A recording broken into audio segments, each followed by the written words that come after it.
Hello everybody, welcome back to a new video. Today we're going to be talking about forest leads and some different things you can do there and kind of get cool sounds out of that. It's based on a very easy trick to start off with, but there's a lot of complicated things you can do to take your sound to the next level, and I mainly want to focus on that kind of stuff, as I think that's more interesting in this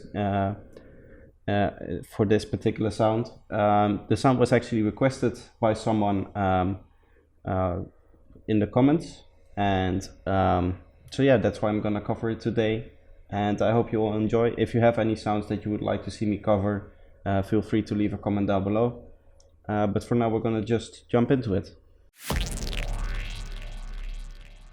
Okay, so here as you can see, we have this massive thing here, and this is all the sound. I'm gonna first show you the final sound, what that sounds like.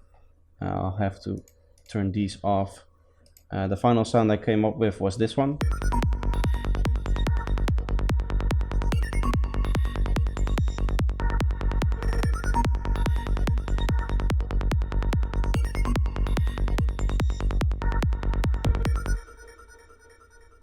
So yeah, that's the sound. Pretty complex sounding beat, but it all started as one sound. That it's still in here, and what I did is I had this simple patch here, which I'm gonna go over in more detail in a little bit. That's a very basic. And then as you can see, I spent a lot of time kind of cutting it up, adding different effects to that. We're gonna go over those also in a little bit, but I first want to dive a little bit deeper into the actual main sound.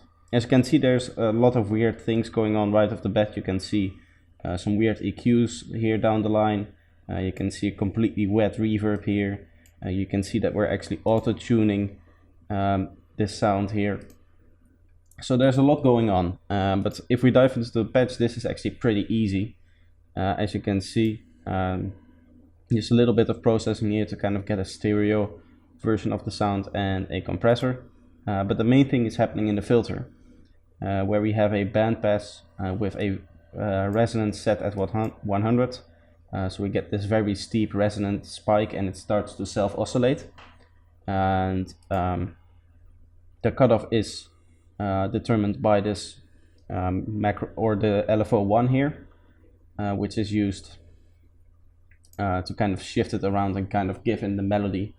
As you can see, if I play it, you can see that this is what determines the melody. If I turn this up, you can hear that we get a different melody every time. So that's how you kind of can determine the melody. And to kind of change things up, we have this LFO2 here, which kind of shifts around the amount of modulation, and we're doing that in here. As you can see, this is the modulation, where we have LFO1 modulating the cutoff, and then the amount is determined by LFO2. So here we have, on the first run, we have a little bit less automation or modulation, and then on the second one we have a little bit more. And as you can see, then that means that these sounds alternate between two different amounts of modulation. So that's a cool way of doing things. You could also set it up as an envelope or something. Finally, we did experiment with something else here. We made it the volume of the actual trigger source very short, because you don't actually need, once you have a sound going through the self-oscillation, you actually don't need the original sound anymore. So that kind of helps with mixing and stuff like that, so you don't have to deal with this extra sine wave in here. So that's the very basics of it, and that just kind of generates these tones. If I just take this and make a new MIDI track, that's gonna take a while. If I put this on here, quickly copy this over, you can actually hear that the sound itself isn't very pleasant, very nice. So the post-processing really helps. The first thing I did was actually tune it to the right key. As you can see, we're doing very heavy auto-tuning on this one. And The reason why we do that is because these frequencies from the cutoff aren't actually tuned to our key of the track. So this is a way to kind of get them more in tune. And next up we have a volume modulation here to make it plucky. So we're taking making it a plucky sound. As you can see here, this automation makes it so that the volume kind of turns down and gets more plucky. Then we do another EQ here.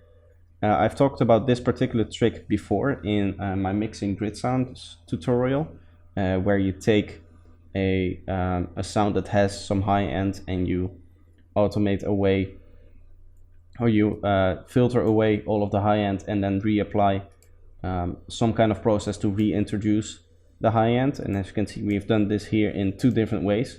I've taken my dry wet rack and we've kind of repurposed it into being able to split between two different effects here. As you can see, we have a downsampling and an overdrive, and both at high end in their own unique way.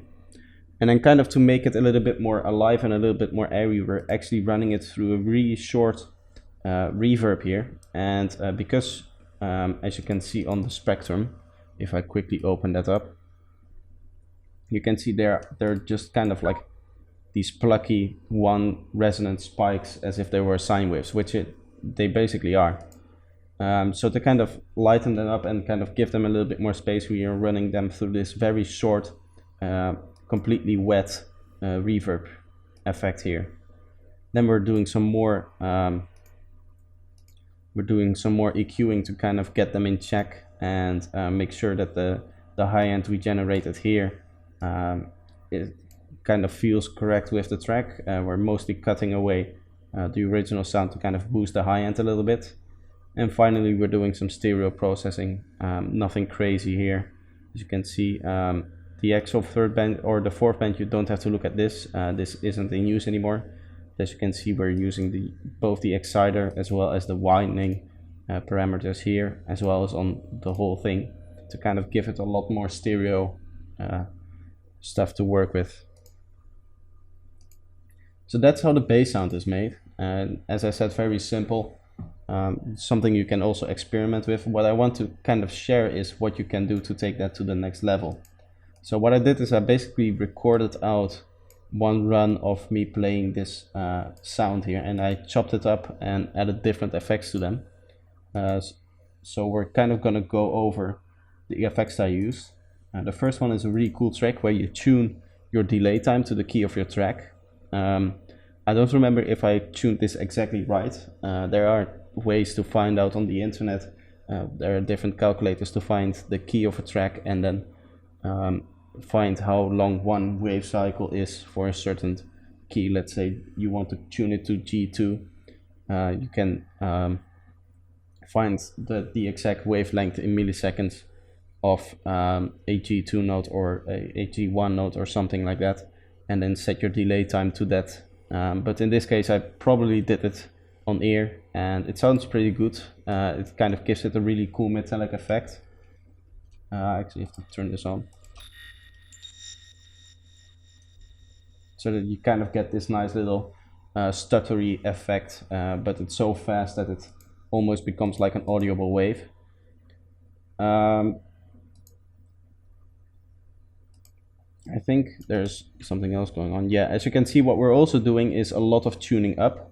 If you have seen my tutorial on making glitch sounds in Ableton, you know that this kind of introduces its own little glitchy effect. And that's why we're doing this. And you kind of can experiment with the way you sequence these. And yeah, set them up that way. Here we're doing basically the same thing, but we're tuning them down. I don't know exactly why I did this, but I decided to break these up into two different channels.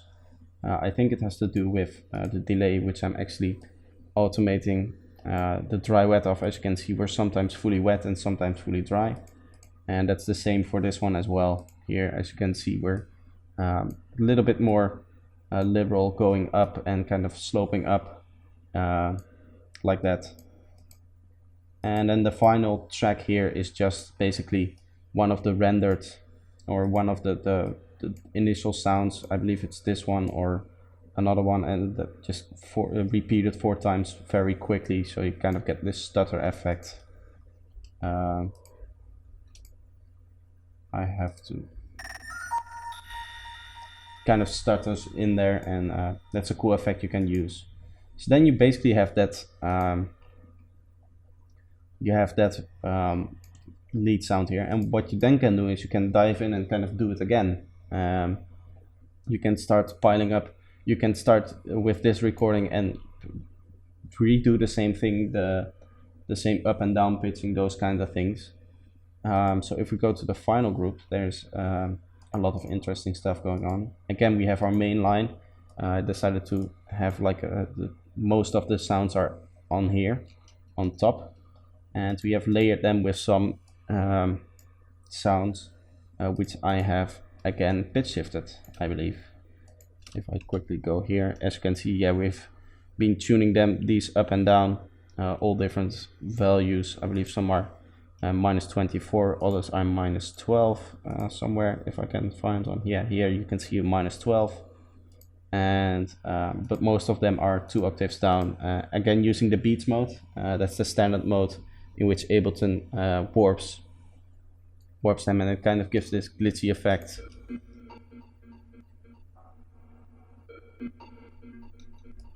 Kind of adds a little bit more to the sound. So that's one of the main ways I do this. I believe we have a little bit of a difference here. Here we also have some sounds that are tuned down 2 octaves, and we're adding a flanger to this one, and that kind of also gives that, again, to get that metallic sound. And you have to again set the delay time by ear to kind of make sure that it sounds like it is in tune with your track, if that makes any sense. Make sure that this timing makes sense with the key of the sound that you're working with. So then you get this. That's this sound here.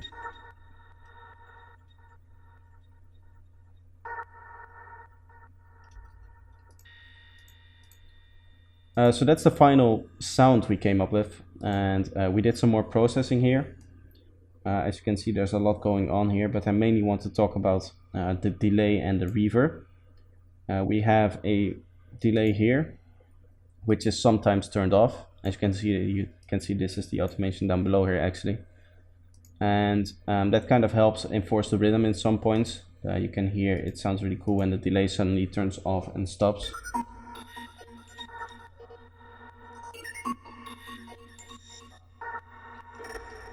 Kind of helps with both the main sound coming through as well as the reverb we have later on. We do have a small reverb here, but that's not really adding too much ambience. So what I decided to do here as our final effect here is we have this reverb sweeps thing, and this is again using my dry wet rack, which we can quickly take a look at. If I go to actually here to my audio presets, we can open up our dry wet rack, and I can show you the chain selector. We have this dry channel here and a wet channel, and on the wet channel I can just drop down any effect, and in this case we have done that with a 100% wet reverb. And then you have this chain selector set up in a way that allows you to crossfade between the two without losing any volume. So that's very powerful, and you can use this chain selector here to use it as a dry wet.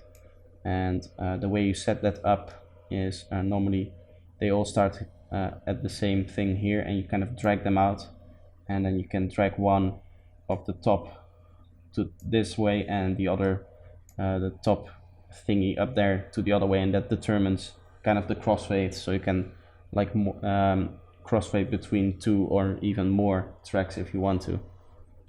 So that's a very powerful tool we're using. The reason I'm doing it this way is because this chain selector, I believe, works on the output and not on the input signal. So that means that even if we turn the dry wet If we were to turn the dry wet down on this thing, it would just not generate any reverb. But even if we have the chain selector set to 0, for example here, it will still send a signal through this thing, and this will still keep building up reverb. And as you can see, we have a very long decay time here, and that kind of helps enforce the decay a bit, and it gives it a little bit more reverb when you actually start turning up this chain selector, which, as you can see, we're mostly doing when the delay is turning off, to kind of it shifts between a delay feeling of ambience and a reverb feeling ambience. So that's very powerful trick here. And then finally, I can delete this now. We're using an LFO tool here, and I kind of have to check what that does. Okay, so this is just a sidechaining, so not much more interesting things going on. As I said, the starting patch is very easy to make. It's just a filter with a resonance spike, and you kind of modulate that between different positions, and through auto tuning you can get them in key of your track. And then to lighten up the sound, we add this high end and this reverb, and finally some EQing. But the main bulk of the sound is actually coming from these other tracks here, which mostly have to do with the way I use the warp modes to warp them up or down to give these nice little glitchy effects, and as well as some of the processing we've been doing here with the flanger, or up here with our delay here. Both are very metallic effects, and that was kind of the sound I was looking for.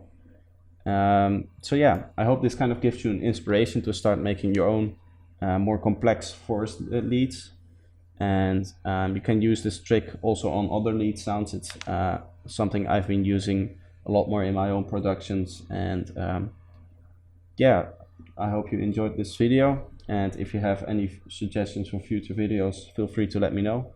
I'll hopefully be able to cover them as soon as possible, and I hope to see you next time. Bye bye.